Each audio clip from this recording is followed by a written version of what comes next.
Aloha, aloha, aloha. Welcome back to the Real Trash Podcast, where we talk about trash subjects on this podcast. And aloha, my name is Noah James Markham, and this is my Real Trash Podcast, where we talk about trashy subjects. The main goal we like to talk about is disabilities. I have disabilities, and my disability is hard of hearing. I cannot hear as normal as everybody else, and I can sign to deaf people. And that is the kind of communication I have with my hearing. So yeah, and then also I have on the autism spectrum. I don't know if that's really a diagnosis or not. It's still kind of confusing to me because some people say it's not. I haven't had it. No, yes, I do have. So it's a speculation. But the hard of hearing, yes, for sure. It's real.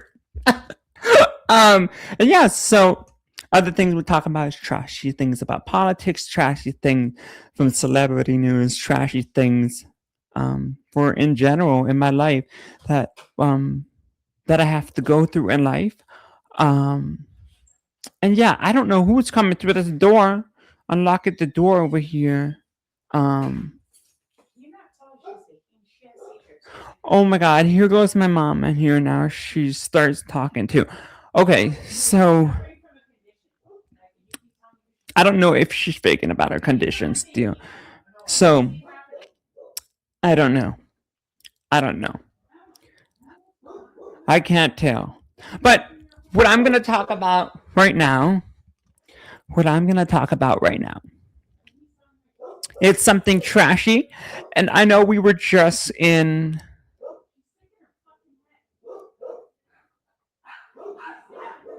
And I know we were in something with the book.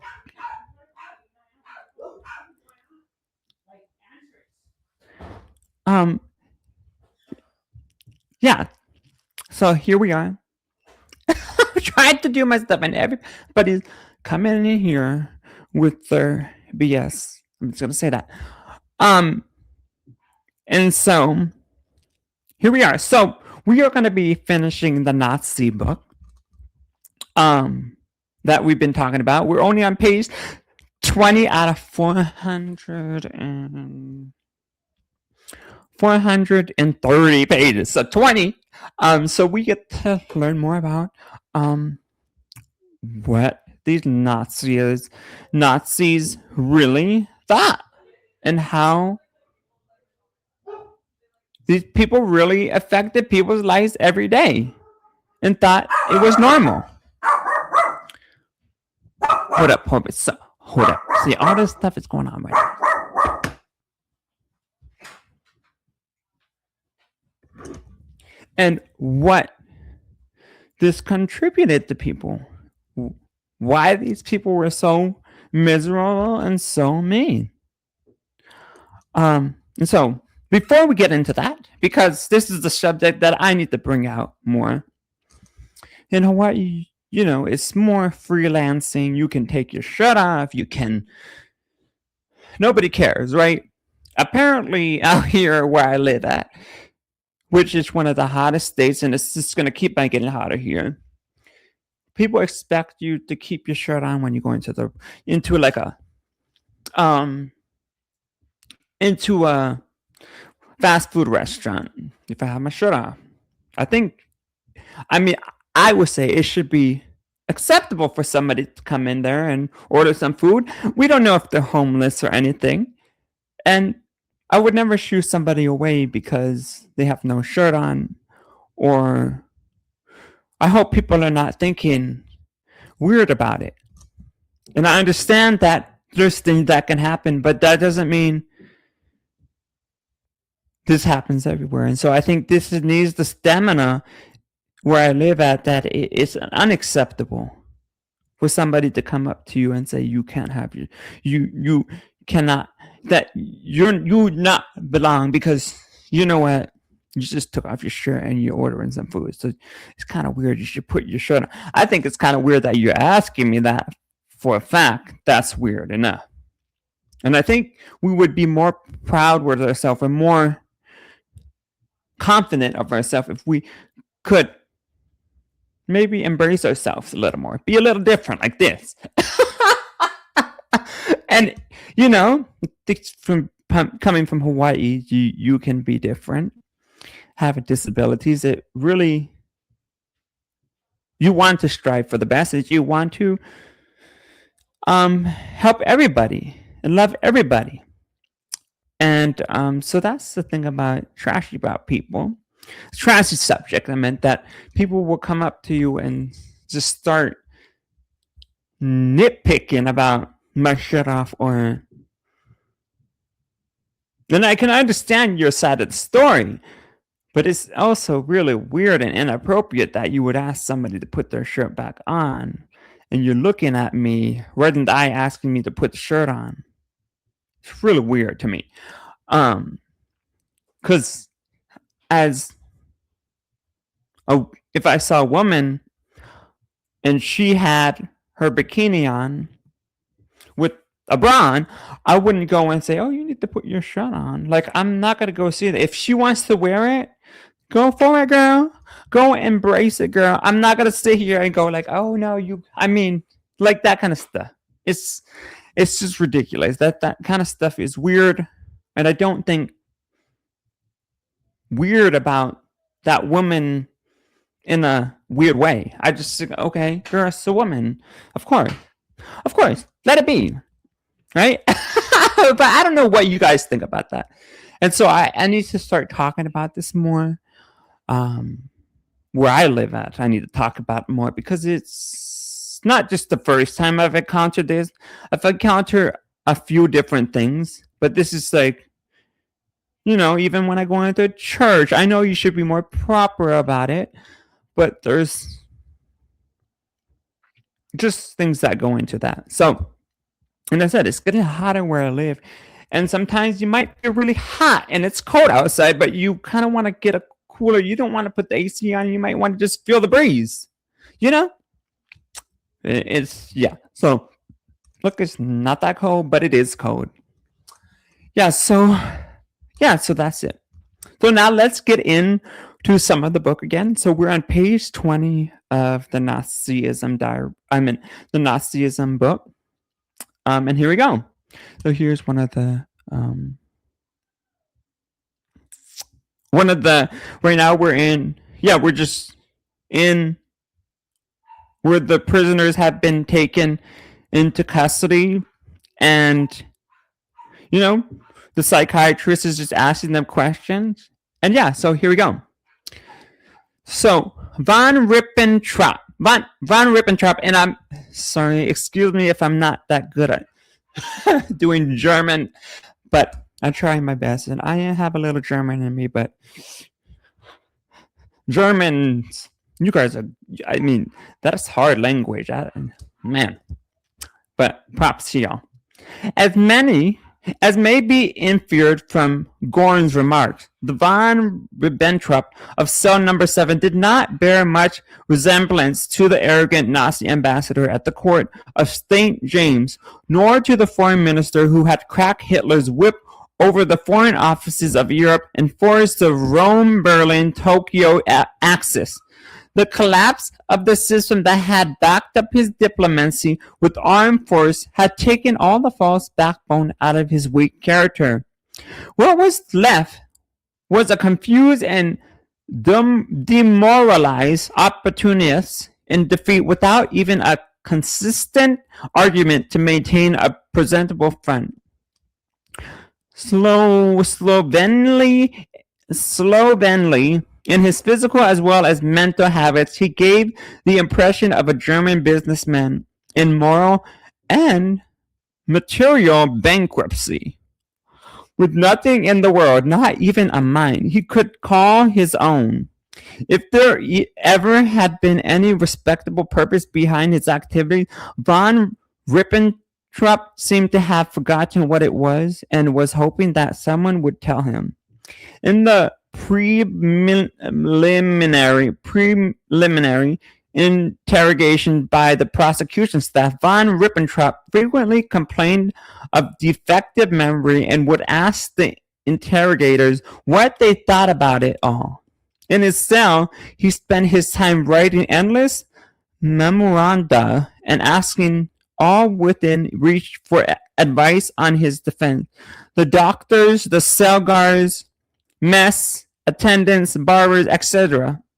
As the German prisoner doctor remarked, if there had been a prison janitor, von Ribbentrop would have consulted him for advice on his defense of Nazi foreign policy. Interesting.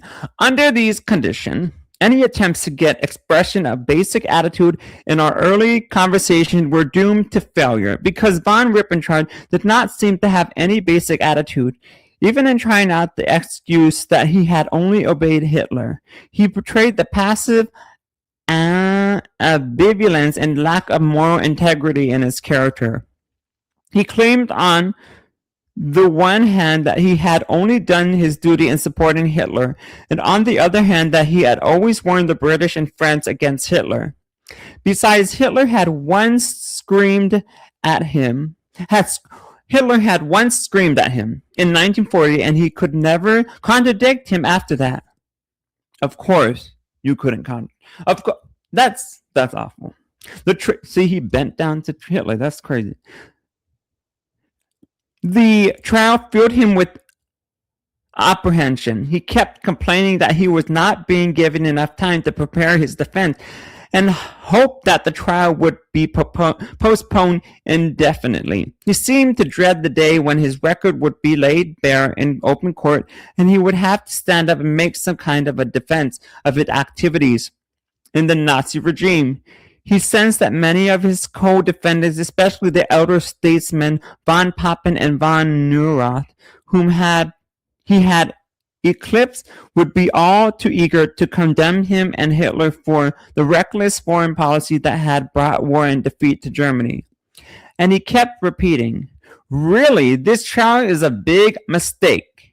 It will not be a very dignified spectacle to let Germans denounce Germans."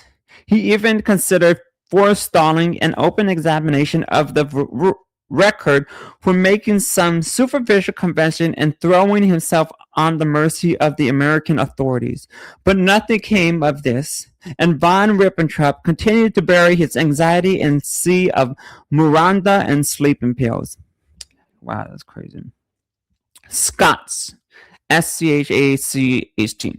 Scots shared Göring's contempt of von Ribbentrop as well as their contempt of each other and admiration of themselves.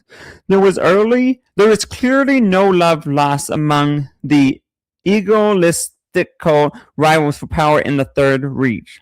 Göring, insatiable lust for supremacy in all fields, had naturally crossed Scotch in the economic field, but it manifested itself even in the minor matter of the IQ test I gave in the jail while they were awaiting trial.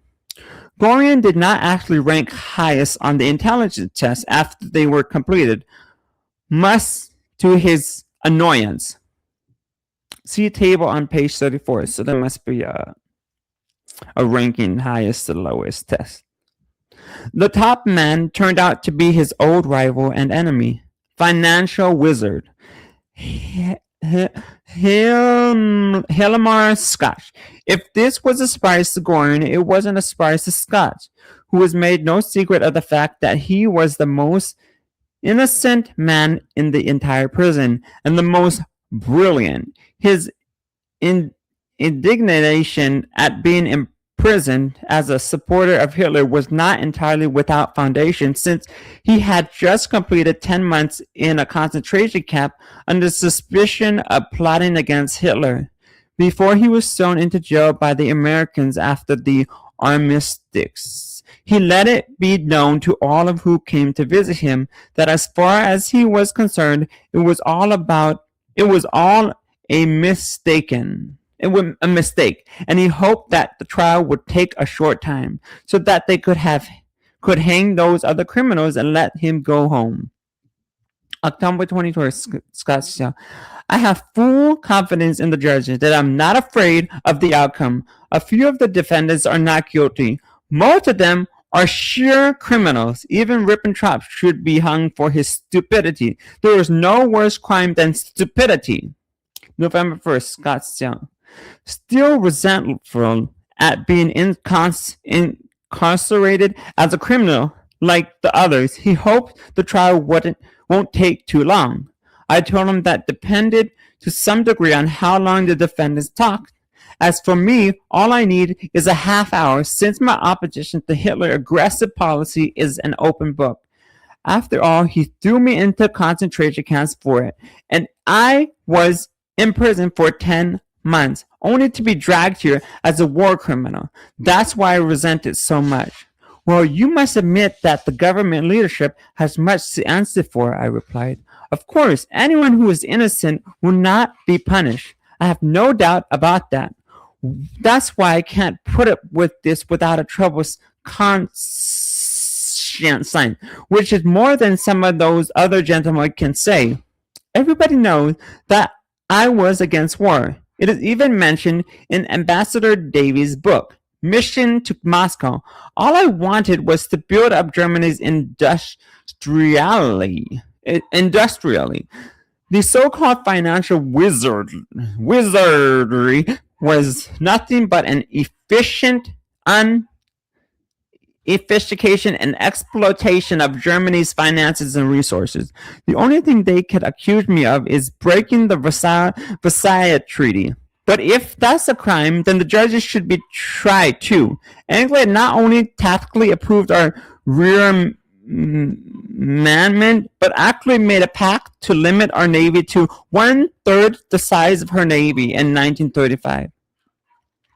When we re-established universal conscription, not one of the world powers let out a peep. Their military attached witnesses are praised as guests. They even condone aggression. After trying sanctions on Italy, they recognized her conquest of Ethiopia. No one did anything about the Russian aggression against Finland. No, they can ill afford to make an issue of the Versailles Treaty. Even America's bankers loaned us money, which I didn't want, just to get their commission and maintain a fiction that couldn't last. I admit that I was fool enough to believe in Hitler's peaceful intentions in the beginning. I did support rearmament only to the point of ensuring Germany's security, but I became more and more suspicious as he tried to absorb all of the country's financial resources in armament.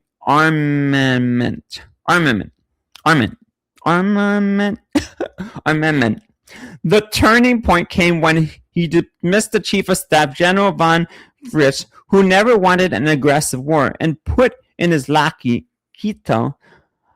I then withheld funds for further armament and got kicked out as a result. The more aggressive he became, the more defeatist I became. Finally, he threw me into a concentration camp in 1944. As for anti-Semitism, I did exact an understanding from him as early as 1934. And there was to be no discrimination in the industrial field. And as long as I was in the post, there wasn't any discrimination in that field. The real reason wasn't racial anyway. That's a lot of nonsense. It was just a question of curtailing Jewish overrepresentation in the profession. I first found out about the atrocities while I was interned in Flossenburg. I could hear the people being forced to undress and march out to their death, and the shooting in the woods. It was beastly. I was so terrified at that thought that this was a camp from which no one came out alive. The only reason I can imagine why they kept me alive was as a possible hostage or negotiator. Interesting. Frank, not all of the defendants shared Goring's cynicism or Scott's her innocence. Two of the three of them appeared to show some signs of remorse. One of these was Hans Frank, former Governor General of Poland, who had recently been converted to the Catholic faith. Catholic. Do you hear that? Catholic faith. He would sit in his cell reading the Bible of German literature. literature, turning the pages with the little finger of his left hand. Because he had slashed his wrist in his suicide attempt when he was captured, he did not have free movement of his fingers and sometimes kept his left hand covered with a glove. A healed gash was also visible at his throat as a result of the same suicide attempt. Interrogators described him as surly and evasive upon questioning, and he had once left the interrogation room cursing, "Swine!" It was therefore all the more surprising to me that in our conversation in the cell, he was all sweatiness and light, full of abject remorse, and could curse Hitler with an amazing vehemence and literary facility. Hold up, I need to go talk to this dog. I think it's barking. Okay, you can hear that? Okay, hold up. We're like in this story. This is crazy, y'all. Okay, hold up.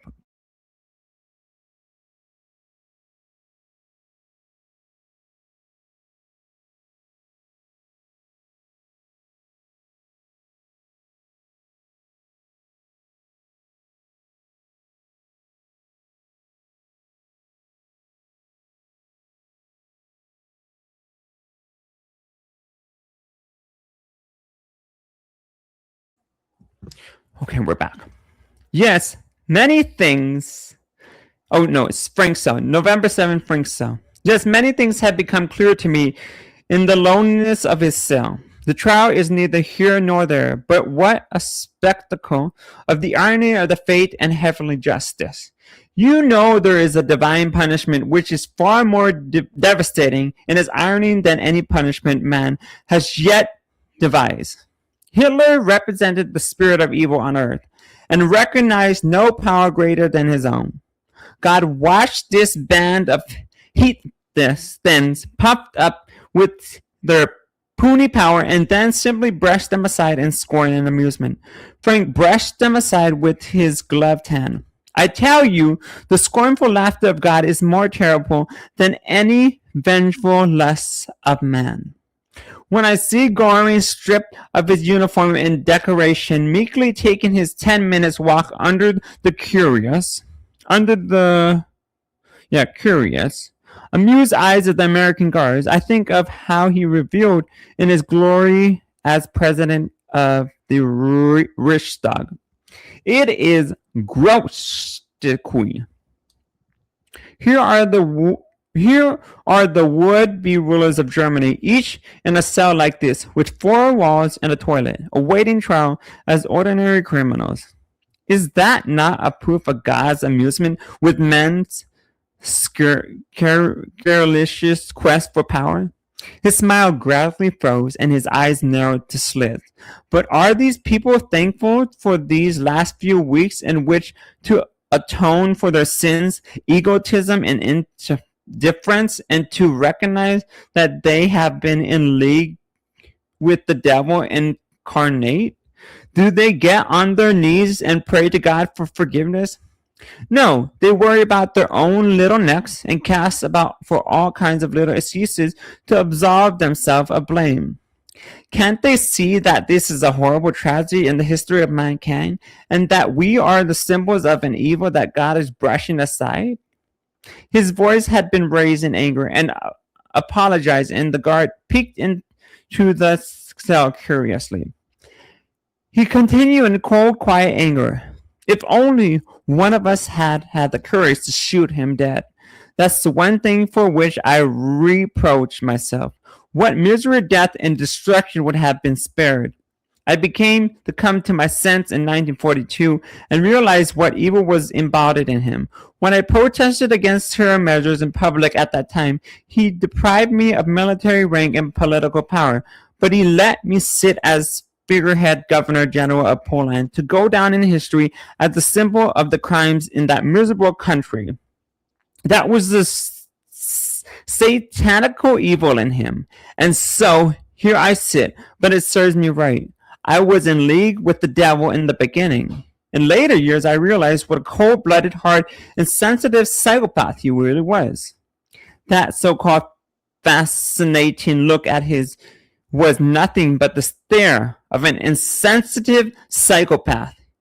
He was moved by sheer primitive willful egotism, unrestrained by former convention. That's why he hated all legal, diplomatic, and religious institutions, all the social values that represented restrictions to his impulsive ego expression. He played art, music lover, but he had no conception of art.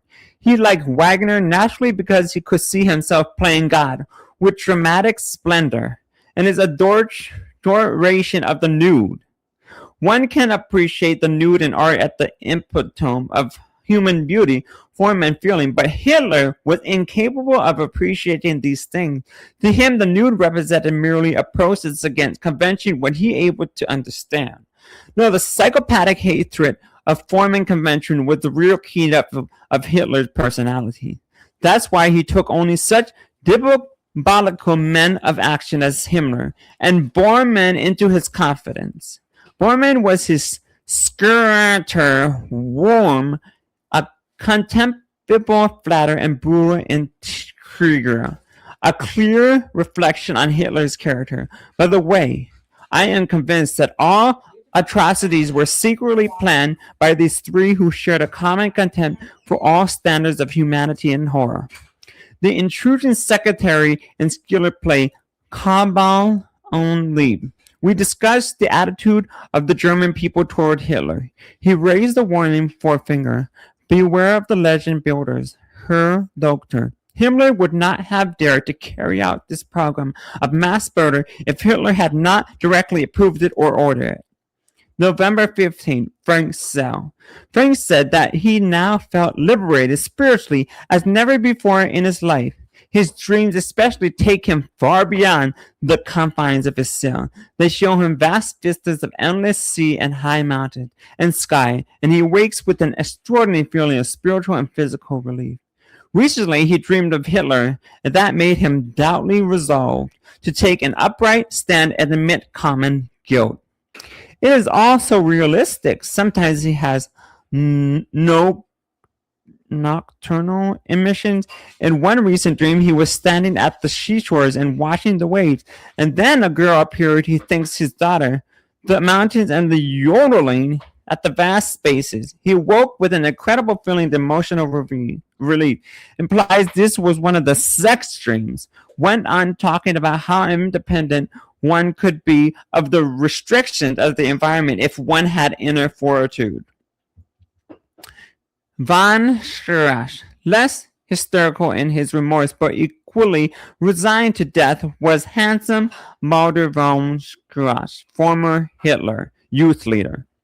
He grave and tremendous when interviewed in his cell, but showed his aesthetic inclination by writing a poem to death. Conscious of his heritage in German nobility and culture, he told his defense counsel at the first meeting, "As long as I can keep my head, I'll keep it high." Our first long interview, a week after he received the indictment, gave a good insight in his background and guilt feelings. October 27, von Schirach. After finishing the ink blot test, we discussed the indictment and the question of his guilt. Since stirring up anti-Semitism was mentioned in the specifications against him, he offered to explain how he became anti-Semitic. In my youth, I moved in aristocratic circles and never. The Rostrauss ink blot test is which the subject reveals certain personality traits by using his imagination for setting things in a series of large ink blot figures. Interesting. Even came in contact with Jews. I had no reason to be anti-Semitic, but I did notice sort of underhanded, quiet prejudice against the Jews in the best circles. This did not impress me, however, until someone made me read the American book, The International Jew, at the impressionable age of 17. You have no idea what a great influence this book had on the thinking of German youth who did not have the maturity to think for themselves. At about the same time, I came under the influence of Julius Stritz, who had a knack for clothing anti-Semitic in pseudo-scientific garb. Since many of the older people in social gatherings took a similar tack, it was natural for a younger to accept their opinions as authoritative. Then at age 18, I met Adolf Hitler. I must admit I was inspired by him. Went to Munich to study because he was there, and then became one of the study because went to Munich to study because he was there, and became one of his staunchest supporters. From then on, I was convinced anti-Semite until the recent bitter tragedy showed me the utter falsity of each of a belief. But when did our elders betray us? Why didn't anybody tell us that Ford had repudiated the international Jew and that the protocols of Zion was a forgery? Why all the historical and scientific lies to breed hatred in imprisonable young minds? I will not deny my hatred in imprisonable young minds. I will not deny my guilt. I made the mistake of approving the Vienna evacuation, and I'm prepared to die for it. But German youth can and must be re-educated. I don't think there will ever be anti-Semitism in the world again after this horrible example. But people must fight this quiet, underhanded social stigmatization, which was the breed ground for the disease. Elaborating further on his relationship to the fur, he said that he had noticed a distinct change coming over Hitler in the course of the years. Before 1934, he was menschlich, human. From 1934 to 1938, he was, these are German names, Übermenschlich, superhuman. From 1938 on, he was unmenschlich, inhuman, and a tyrant. I believe that the power went to his head. In 1934, when Himmler died and he became Reichsführer, then it drove him mad when legal and judiciary processes were abolished and he became a dictator, which plans of world domination before the war. My first disappointment in him was when he broke the Munich Pact, because I realized that Germany's reputation in the world had been damaged. But still, he managed to convince me that I would turn out all right. About 1942, I think I first began to notice that he was becoming slightly insane. His stare would suddenly go blank in midst of a conversation, and he would wander off. Or you would look behind you to see if he was looking at someone else. Or else he would seem to close his ears against something he didn't want to hear. In 1943, we had a serious quarrel. My wife had seen how Jews were being dragged out of their homes. And being an outspoken idealist, she asked the Führer whether he knew about such disgraceful action. He was silent. I also chimed in with some question about how the deported Jews were being treated. He flew at me with such a rage, and I thought that I would surely be arrested. I fell from grace after that. The twilight filtering through the cell window had faded out, and we could hardly see each other in the dim prison light that peered through the portal opening. But in the semi-darkness, I could hear his voice beginning to break with emotion. When all the atrocities came to light at the end of the war, my worst fears were realized, and I knew that I must die for it. But I would not commit suicide like a coward. I did not evade arrest. I even proposed to the American authorities that all users be called together and reward for a re-education program, and then I would deliver myself a hostage to take the consequence of our earlier blind mistakes. I hoped in that way we make good somehow for what I had done. His voice choked, and there was silence in the cell. Speer. The tall, shaggy-browed arrangement minister of the Hitler war machine attracted little attention at first, but appeared to have more sincere, less demonstrative conception of Nazi guilt than anybody else. October 23. Speer seems to be the most realistic of all. He said he had no illusion about his fate before, so the indictment was no particular shock to him. He realized that history demands such a trial in view of the immorality of the crimes committed and considered it a good thing in general. He doesn't think there's any point in bothering about individual fate, although his own guilt is such and much in doubt in his mind as anybody else. He claimed that he had no idea of all the crimes listed in the indictment had been made war production chief in 1942 without any previous experience. He knew no more about concentration camps than any other minister knew about V2. He had told Hitler in March that all was lost and that they ought to save Germany from utter destruction, regardless of personal consequences. Hitler answered that if Germany couldn't win the war, it didn't deserve to survive. The realization that Hitler was a destructive maniac and not a patriot bent on building up Germany at the expense of others had apparently completely shattered the illusion of the architect's spear.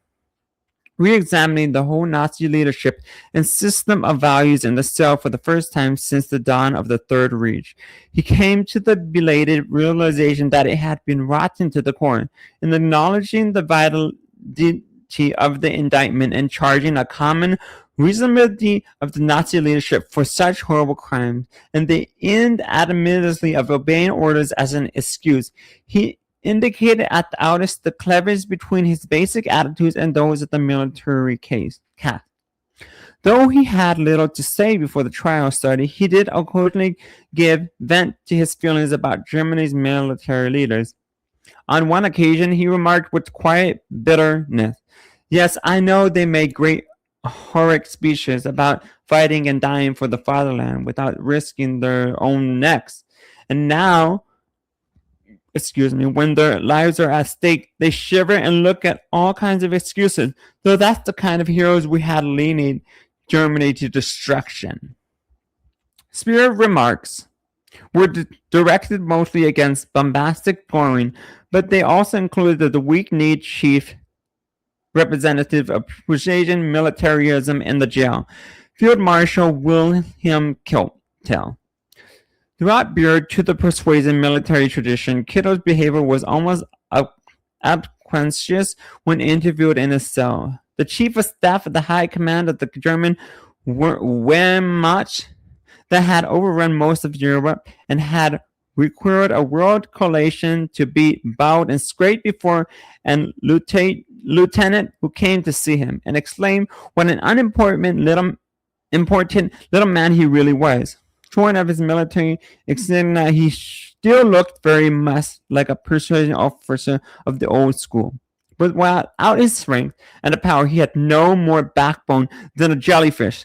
The idea that a field marshal could be held criminally responsible for orders he gave or executed was apparently something that had never dawned on him. The attitudes were reflected in some of our early interviews. Wow, that's crazy. So we are on page number 30 now. So we got to hear a little bit more of this horrible atrocity, and that's just awful. It's just insane that not everybody has to go on trial that, oh no, nothing happened, they talk about it, but it still seems like they can't admit it, that it actually happened. Because they praise Hitler. So that's crazy. And so now we know that there's people out there in America that praise Hitler. And as you can see, ministers, somebody that was Catholic, Nazi too. Yeah, it's just crazy. It's nuts. But thank you for being here on another episode with me. And I am just ecstatic that we get to be together on other episodes, and I hope you guys are doing good. And thank you for watching my podcasts, but thank you for listening into the book we're reading. And I'm so grateful that we get to be together on this journey with this book. And it's just sad that this happened, and there's still people that would praise Hitler to this day. And so I want to spread this light out a little bit more, that I hope we will defeat people like this until the day I die, because I don't want to ever see somebody be mistreated because they're different. I don't ever want to see that in my life. And so, for that, I hope you have a great night, and I will see you tomorrow. Actually, I'm going to be back tomorrow, and we're going to read a little bit more tomorrow. So, yeah, have a good one. Mahalo and ohui home. And always, what do I say? Always be yourself. And tomorrow, might be earlier tomorrow. So, bye. See you later. Bye bye.